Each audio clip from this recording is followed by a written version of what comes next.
As a show of hands, how many people here remember the day you got your first sunburn this year, assuming you got a sunburn this year? We got maybe 2 hands here. April 30th. That's the day I had my first sunburn this year. And I only remember it because earlier that day, I was in front of the Boston courthouse waiting for my friend and coworker, a 70-year-old grandmother, mother, and beloved member of our community, as she had been detained by ICE. This came several decades after my uncle had been deported from the US. But growing up, I thought that part of the reason why that family never visited us, there was some family feud or something like that. And it wasn't only till high school that I learned that he had got caught up in the deportation machine that our immigration system is built to fuel. In my coworker's case, we were successful and she was released. An example of what is possible when we organize and fight back.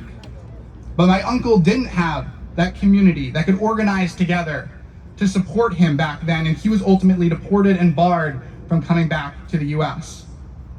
The confusion and fear surrounding immigration enforcement that so many are experiencing is not accidental. It is instead part of a system designed to create chaos and confusion. The same day our coworker was detained, the Luce hotline, which some of you may be familiar with, had over 20 calls from concerned community members across the Commonwealth, and many of whom were feeling confused about what is happening in immigration. The stories of what happened to my uncle and my coworker are 2 of many, but is why we must not sit back, and instead we must continue to organize. Hundreds of people face similar situations every day, but they are not fortunate to have a large community showing up for them. We must make sure every person receives that same sort of unconditional love and support that my coworker did that week. As was mentioned, my name is Jonathan Goldman, and my journey to immigrant justice began when I was born in Denmark and moved to the US when I was about 2 years old.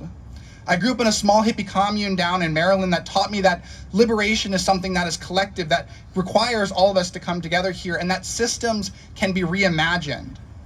But my easy journey here stands in stark contrast to what so many other immigrants face, and that dissonance has sparked my interest in being involved in immigrant justice. In college, I co-founded an organization that was the first in the country to be training undergraduate students to provide pro bono legal support to immigrants. And doing that legal work showed me that while legal aid is critical, without organizing, we'll be working on cases until the end of time. And that's why we must organize, and that's what led me to the organization where I work at now, the Student Clinic for Immigrant Justice. I share my story because narrative storytelling has been a critical part of the immigrant justice movement for over a century, particularly within the student immigrant justice movement. It was the stories of young people in the Chicano student movement of the 60s advocating for Chicano youth, and the stories of the youth of the United Mexican American students of the 70s and 80s marching for labor and education rights. And it was the young people who were dreamers during the early 2000s fighting for families to stay together that made it possible for them to be successful. Our stories communicate our values, remind us of past horrors, and paint a picture of future possibilities and create a moral guide of how we can win. This moment calls on all of us to tell our story and push back on narrative attacks. We must paint over their narratives of hate, fear, and judgment of immigrants with a tapestry of love, community, and hope. No matter what your background is, your story and saying, "This is why I care," is part of our collective resolve to move forwards. In a moment, I'm gonna run us through a short activity that I normally do with at most like 50 to 60 students, and we're gonna try and do with like 200 people here, however many we are. But before that, I wanna give us 4 calls to action that we can take right now. I have a QR code here, and also I imagine the QR codes that people have mentioned, you can also do this as well. I'll also be going around with this later on, but there's 4 things I'm gonna share. One is join the Luce hotline. You can use the QR code here. You can also go to lucemass.org. That's LUCEMASS.org. And you can be involved in making sure that you can protect your neighbors.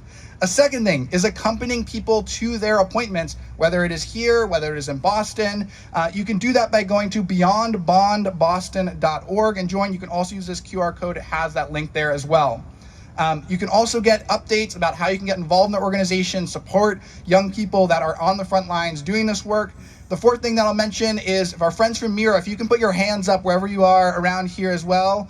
We got some folks from Mira, yeah, back there. They're going around with postcards to get people to support a campaign to make it so local officers can't do ICE's dirty work as well. So make sure that you find them. I'm going to now go through how this activity is going to work, and we're going to try and pull this off as a group. So Dr. Darnisha Monte-Jackson led this workshop for City Years several years ago that involves what she calls the 5 whys. Is anyone here, show of hands, anyone familiar with the 5 whys are? Okay, great. All right, so we're all going to be doing this together, learning together. So what you're going to end up doing in a little bit is you're going to turn to a person next to you. Ideally, maybe someone that you don't know, but it can be someone that you know. And you're going to say this sentence. We're all going to say it together in a moment because I want to make sure you all are ready to do it. So what you're going to say is, immigrant justice is important to me. So repeat after me, immigrant justice is important to me. Immigrant justice is important to me. Great. And then the person that you are saying it to, so one of you is going to say that sentence, and the other person is going to say why. And then you're going to give your reason why. And you're going to do that 5 times. So I'm just going to give a quick example of what this might look like. So I might say, immigrant justice is important to me, and then you all would say, why? Exactly. And then I might say something, well, because of my and my family's own experiences, as you all have heard.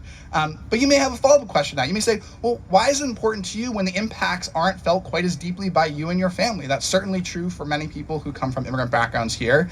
And I might say something, well, you know, as you heard, I grew up in this intentional community, and I saw the possibility of what happens when we come together, when we provide unconditional love, what we can do when we're inspired together. And you may ask another why. You may say, you know, why get involved in organizing versus doing community service or something like that. And so we're going to keep on asking those whys 5 times. And the goal behind this is it helps us build this narrative and resolve of how we define why we are here.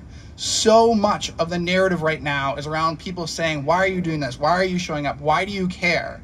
And it's not enough to just say, well, this is something that feels important to me. But why is it important to you? Because each one of those stories that we carry here is part of pushing back against that broader narrative and creating the story of why should you care about those that are around you. So everyone, pick someone that is next to you and decide who is going to be the person who's going to go first. And one of you, we're gonna give it 2 minutes. So I will put a timer on for 2 minutes. And one of you is going to say, why is immigrant justice, so you're going to say, immigrant justice is important to me. Your partner is going to ask why, and you're going to answer that. You're going to do that at least 5 times for the next 2 minutes, and then we'll switch partners. Go.